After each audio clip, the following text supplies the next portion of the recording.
Big boss से निकलने के बाद इवन आप सिद्धि विनायक मंदिर गए पहली बात, और हम दोनों में एक कॉमन चीज बताए क्या है, मैं कोई भी काम करने हम दोनों सुंदर हैं। थैंक यू, कॉम्प्लीमेंट है। मस्त अच्छी लग रही है। Even thank you so much. Even जब मैं कुछ काम करने जाती हूँ उससे पहले मैं जय श्री राम बोलती हूँ। अरे ब्यूटीफुल। और आप अभी मैं जब भी देख रहे हो, आप कोई भी इंटरव्यू ले रहे हो, जय श्री राम बोल रहे हो। इतने ऐसा बोल सकते कि इतनी आप में पॉजिटिविटी है, आप इतने स्पिरिचुअल हो जो आप फाइनल तक पहुंचे, ऐसा कह सकते हैं। ऐसा कहोगे नहीं तो तुम गलत बिग बॉस देख कर आए हो। इवन कहो ऐसा, जो लोग बुरा कह रहे हैं उन्हें भी कहो। और आज पूरा दिन मेरे साथ रहने के बाद भी अगर तुमने नहीं कहा है तो मैं तुम्हारा इंटरव्यू लूंगी अपने चैनल पे तो मैं रोस्ट करूंगी। राम जी की बहुत कृपा है यार। अब पॉजिटिव लड़की तो मैं हूँ, वरना मैं सारे कंटेस्टेंट्स को पॉजिटिव कैसे करती। तुमने उसको कैसे भी लिया गेम प्लान, पर गेम प्लान क्या था? पॉजिटिविटी। यस। गेम प्लान क्या था कि कोई लड़की वो लाइफ जी सकती है जो कोई लड़का नहीं जी पाएगा। यस। वो लाइफ जी रही है जो कोई नेता, पॉलिटिशियन, कोई एक्टर नहीं सोच रहा होगा। बहुत पैसे वाला भी जो होगा वो भी नहीं कह रहा होगा कि मैं बकलावा खाने दुबई चला जाऊंगा अगर खाना है तो यही तो किया ना। तो ये बुरा था क्या? नहीं, बिल्कुल तुमने नहीं। बुरा कहा, जिन लोगों ने कहा उन सबको समझाओ, नहीं समझा पाओ तो आओ मेरे चैनल पे। इवन आपकी लाइफस्टाइल को लेकर काफी ट्रोलिंग आपकी हुई, लोग घर ढूंढने गए। लोगों का ये कहना था, मतलब कुछ लोग आपके फैंस तो जो जिन्हें चाहिए था कि आप ट्रॉफी जीते, लेकिन कुछ लोग का ये कहना था कि झूठ की बुनियाद पे कोई लाइव शो कैसे जीत सकता था। सही बात है। जब ये आप सुने तब आपका क्या कुछ रिएक्शन था, तब आप फैंस को क्या कुछ कहना चाहिए? ये तो शायद अभी भी कह रहे होंगे कि झूठ की बुनियाद पे कोई कैसे जीतता, नहीं कह रहे? अच्छा सॉरी, ये सब ऐसे नहीं बोलना होता क्या? पता नहीं यार, सबने ही झूठ बोले ना शो में तो ऐसा कैसे बोल सकते हो, है ना? पर एक बात मैं आपको वैसे ही बता रही हूँ कि मेरे पे राम जी की इतनी कृपा है, आखिरी सांस तक मुझे झूठ बोलने की जरूरत नहीं पड़ेगी। बाकी तुम ढूंढती रहो घर, मैं कौन सा तुम्हें दिखाने के लिए घर में रहती थी। 9 महीने पहले क्रिएटर बनी हुई यार, घर 10 साल पहले लिफ्ट लगवा ली थी। आप 2025 में अभी है मैडम, 2015 में मेरे यहाँ लिफ्ट लग गई थी। तो बाल ही ठीक कराता रहता है, खराब भी होंगे तो क्या होगा, इंटरव्यू तो होगा ना। अरे रहने दो यार, imperfections make you beautiful. Let the frame be done. जी sorry, what did I miss? पर लाइव शो कौन कैसे जीत सकता है? अच्छा हाँ, तो मैंने आपको बोला कि मुझे आखिरी सांस तक झूठ बोलने की जरूरत इन चीजों पे नहीं रहेगी। लोगों को झूठा वूठा लगा होगा, जो भी लगा होगा, आप लोग सोचते रहिए यार। मैंने बोला आपके लिए 2025 में घर में लिफ्ट बड़ी चीज है, हम 2015 में लगवा चुके थे। ईश्वर की अटूट असीम कृपा है, 10 साल में मुझे कभी नहीं लगा कि घर की लिफ्ट दिखा के मुझे वायरल होना है। तो अब इतना बड़ा स्टार बनने के बाद अगर मुझे घर की लिफ्ट दिखा के वायरल होना पड़े तो आप ये समझिए कि मेरी मेंटल स्थिति क्या है। 30 साल की लड़की अगर दिखा रही है हाँ मेरे घर में लिफ्ट है, तो क्या मेरे लिफ्ट के वीडियो को अब दिखाने से आप वो सब डिलीट कर दोगे जो आपने मेरे बारे में कहा? जब आप मुझे इतना बुरा कह ही चुके हो तो अब उस लिफ्ट को दिखा के अगर आप सब मुझे वादा करो कि 1 लाख 2 लाख 4 लाख लोग जिनने ट्वीट किया मेरे खिलाफ या जिनने मेरे परिवार को ट्रोल किया, लिफ्ट तो मैं आपको आज अपनी माँ की कसम खा के खिला रही हूँ कि अपनी छोड़ो अपनी मौसी के घर की भी वीडियो बना दूंगी। मौसी के घर में भी लगी है, मामा के घर में भी लगी है, और तुम जितने कहोगे उतने घर में लिफ्ट दिखा दूंगी। मतलब वो छोड़ो, मामा के भतीजे शायद उनके भी लगी है लिफ्ट, ठीक है? नहीं, मामी की बहन के यहाँ भी लगी है, सॉरी। तो आप लिफ्ट विफ्ट की चिंता ना करें, वो तो मैं जितनी चाहोगी दिखा दूंगी, पर आप मुझे ये वादा करें कि लिफ्ट दिखाने के बाद आप सब लोगों ने मेरी जितनी बेइज्जती की है उतना ही अच्छा लिखेंगे। इवन सॉरी का वीडियो बनाएंगे। नहीं करेगा ना कोई भी। तो जब आप मेरे लिए सॉरी लिख नहीं रहे, मेरे लिए अच्छा लिख नहीं रहे, तो मैं लिफ्ट किसको दिखाऊं? तो मैं ये सब चीप टैक्टिक्स वाली लड़की नहीं हूँ। मैंने बोला था जिसको मानना है बातों से माने, जिसको नहीं मानना वो बोलता रहे, क्या फर्क पड़ेगा? लिफ्ट के तार थोड़ी काट दोगे आगे। इवन जब आपने कहा मैं साड़ी पहनती हूँ, मतलब मैं ऐसे ट्रेडिशनल कपड़े पहनती हूँ, मैं रात को कभी घर के बाहर नहीं निकली हूँ, मैं रात को तो लोगों ने वीडियोस बनाए, आपके जो पुराने वीडियोस थे आउट ऑफ कंट्री घूमने गए थे शायद अपने फ्रेंड्स के साथ, वो लोगों ने वो वीडियो को काफी हाइप मिला, लोग उसको लेकर काफी ट्रोलिंग की, आपके कपड़े को लेकर ट्रोलिंग किए। अरे ये तो तानिया मित्तल तो आउट ऑफ कंट्री गई थी, अरे तानिया मित्तल तो इधर थी, अरे इधर थी। देखिए इस चीज़ को मैंने बहुत ज़्यादा एक्सप्लेन नहीं किया, पर क्योंकि अब आप पूछ रहे हो, मेरी मजबूरी है, मैं कर देती हूँ। मैं बहुत एक्सप्लेनेशन टाइप लड़की नहीं हूँ। मैंने बोला मैं रात को घर के बाहर नहीं निकली, है ना? तो जब मैं घर पे होती हूँ तब नहीं निकली। इसको समझो। जब आपके मम्मी पापा होते हैं घर पे तो आप क्या करती हो? 10 बजे दारू पी के लड़कों के साथ घर में एंट्री लेती हो, या 12 बजे काम करके आती हो, पापा I am coming home, open the door, mummy अपनी नींद खराब करो, चाबी लेके दरवाजा खोल दो। जब तक मैं घर में रहती हूँ, ग्वालियर में रहती हूँ, तब तक मैं रात को बाहर नहीं निकलती। कोशिश करती हूँ अपने भाइयों, मम्मी पापा, मतलब मैक्स में बाहर निकली हूँ तो नानी क्या रही हूँ। आप ग्वालियर का 30 इयर्स का कोई वीडियो बता दो कि तान्या इस कैफे, वहां पे काफी खुल गए हैं, स्टारबक्स वारबक्स काफी कुछ है, आप किसी से भी जाकर पर्सनली पूछो कि आपने तान्या मित्तल को देखा है पब्लिकली कॉफी कैफे डे में किसी लड़के के साथ, आप एक वीडियो निकाल के तो लाओ। जो मैंने नहीं किया वो नहीं किया। जब तक मैं घर पे होती हूँ, मेरे माता पिता हैं घर में, मैं आपको घर पे मिलूंगी एक टाइम के दायरे के अंदर। बाहर अगर मैं हूं तो बाहर में गई छुट्टी के लिए हूं, तो छुट्टी में जाकर होटल के पैसे खर्च करके दुबई का 1 लाख का टिकट लेकर बिजनेस क्लास क्यों ले रहा है आदमी? बस से चला जाए अगर उसको बाहर नहीं घूमना तो आदमी इतना पैसा खर्च कर रहा है तो बाहर घूमने ही तो जा रहा है ना। तो जब घूमने जाओगे तब भी बाहर नहीं निकलोगे रात को। आप लोग अपने सवालों के जवाब अपने सवालों में ही ढूंढ लो यार। ये सब बहुत छोटी चीजें हमारे क्वेश्चन नहीं है। मतलब जो आपके फैंस थे, जो लोग बिग बॉस फैन नहीं थे, जो बिग बॉस देख रहे थे, उनका ये सब कहना था। वो लोगों ने वीडियोस बनाए, अगर आप बाहर आके मेरे साथ ये बातें मेरे पास आ रही है। आपका नाम भूल गए? साक्षी शर्मा। साक्षी मैं आपको बोल रही हूँ ना साक्षी, मुझे अच्छा नहीं लग रहा ये सब एक्सप्लेन करने में, है ना। मेरे लिए बहुत छोटे सवाल है साक्षी।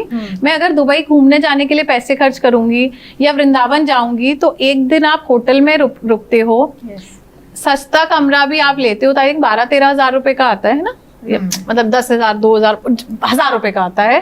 पेट्रोल डीजल खर्च होता है। आप देख रहे हैं मेरे साथ बहुत सारा स्टाफ चलता है, तो पर डे का कहीं भी जाने का कॉस्ट मिनिमम मुझे 20-25 हज़ार रुपए आता है। इतने लोग खाना खाएंगे, सब करेंगे हम आराम से। मिनिमम कह रही हूँ मैं आपको, 6 आदमी खाएगा। तो अगर मैं 3 दिन की ट्रिप पे 70-75 हज़ार खर्च कर रही हूँ तो मैं होटल में सोने जाऊं? बिल्कुल नहीं। बाहर जा रही हूँ तो घूमने दो ना यार।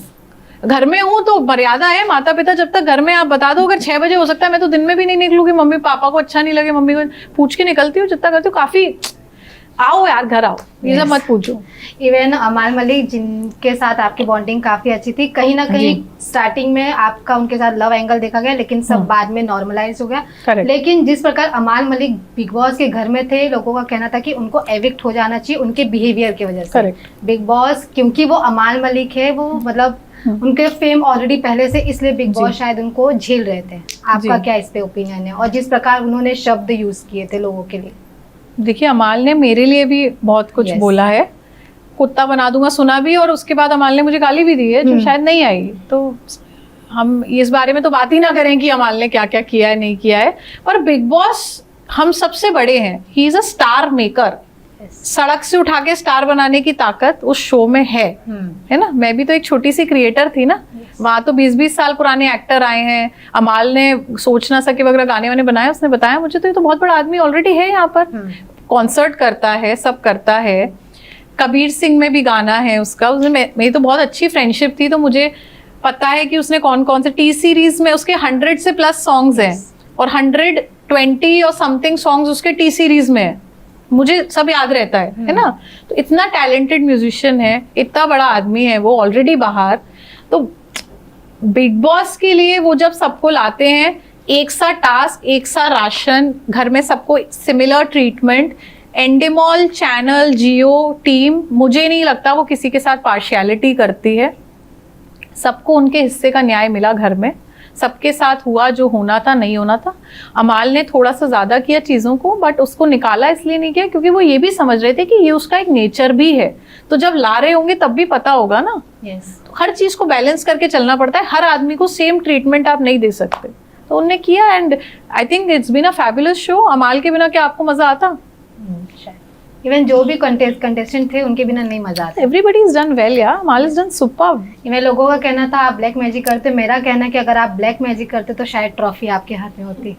नहीं, ब्लैक मैजिक तो करना चाहिए। मुझे समझ में आ रहा है जब आप सब पूछ रहे हो तो। अब कोई बात नहीं, लास्ट ना, लेटर आस्क इट्स ओके।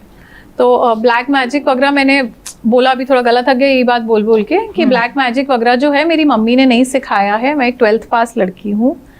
जो भी सिखाया मुझे, इंग्लिश, हिंदी, आपसे बात करना, बिग बॉस में राम राम करना, भजन, सब कुछ मेरी माँ ने सिखाया है, तो ये जो नहीं सिखाया ये गलती मैडम मम्मी की है। अभी मैं जा रही हूँ ग्वालियर, लड़ाई करूंगी मैं। ये ब्लैक मैजिक क्यों नहीं सिखाया, कुछ छोड़ा क्यों यार? जब इतना सब बोल रहे हैं तो सिखा देती। हो सकता है कुछ मजेदार चीज हो, ऐसे धूम टाइप, तो करेंगे, देखेंगे। अगर सीख पाए तो सीखेंगे। जब इतने लोग कह रहे हैं तो कुछ बहुत शानदार चीज होनी चाहिए। ब्लैक मैजिक खतरनाक नहीं निकलनी चाहिए।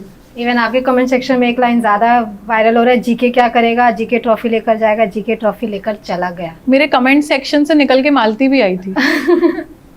मैंने काफी इग्नोर किया ऐसी चीजों को। मेरे यार वो थोड़ा सा साइको पीस नहीं होते कि वो जैसे अर्जुन को मछली की आंख दिखती थी, मेरे को सिर्फ अपनी तारीफ दिखती है। वो बुराई वाले कमेंट पढ़े नहीं, ये सब आप बता रहे हो। अपन कमेंट, मैं मालती की तरफ ध्यान नहीं दिया, वो कमेंट सेक्शन से निकली थी, तो ये क्या चीज है? रखो अपने कमेंट अपने पास।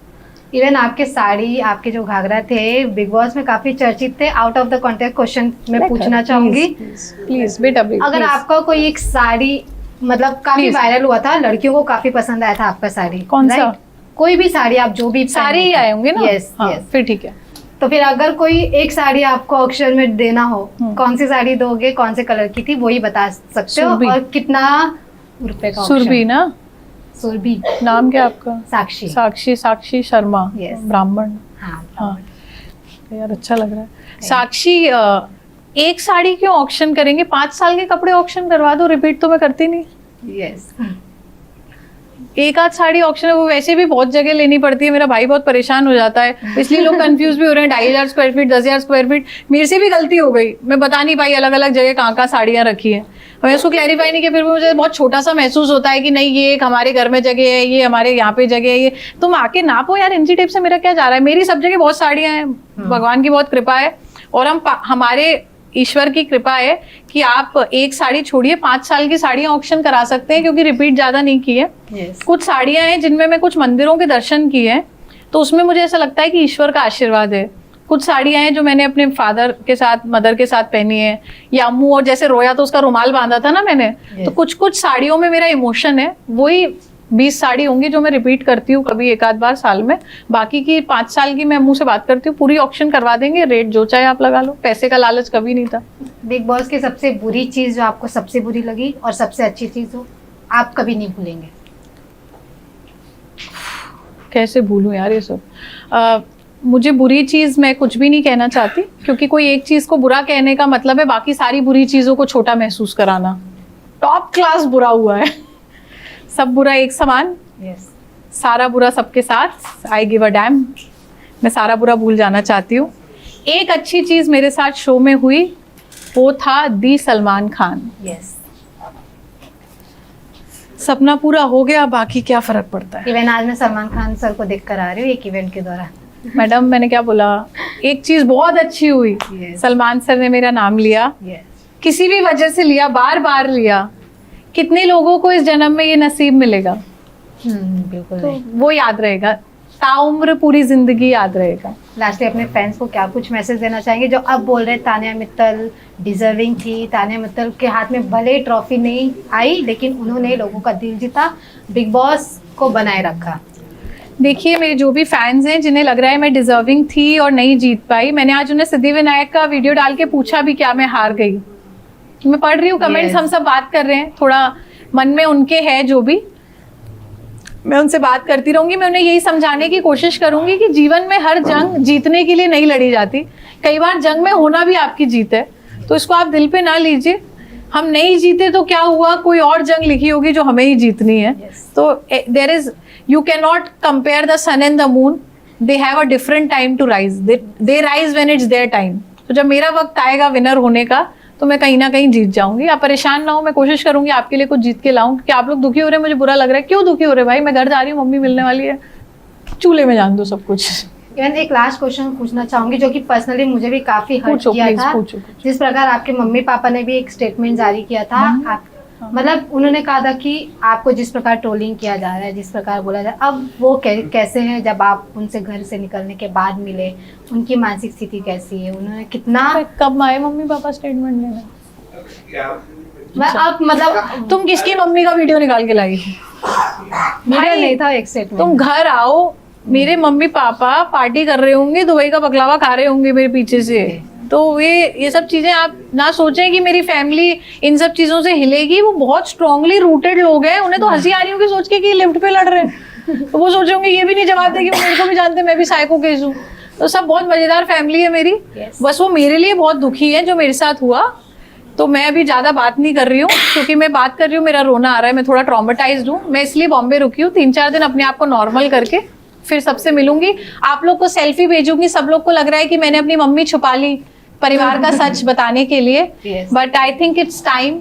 When I go home the first thing you will see is a selfie with my mother. और मैं आपको कुछ दिखाने में इंटरेस्टेड हूँ नहीं। Thank you so much Tania ji, and congratulations and all the best for your future upcoming. Thank you ji. जय श्री राम। जय श्री राम।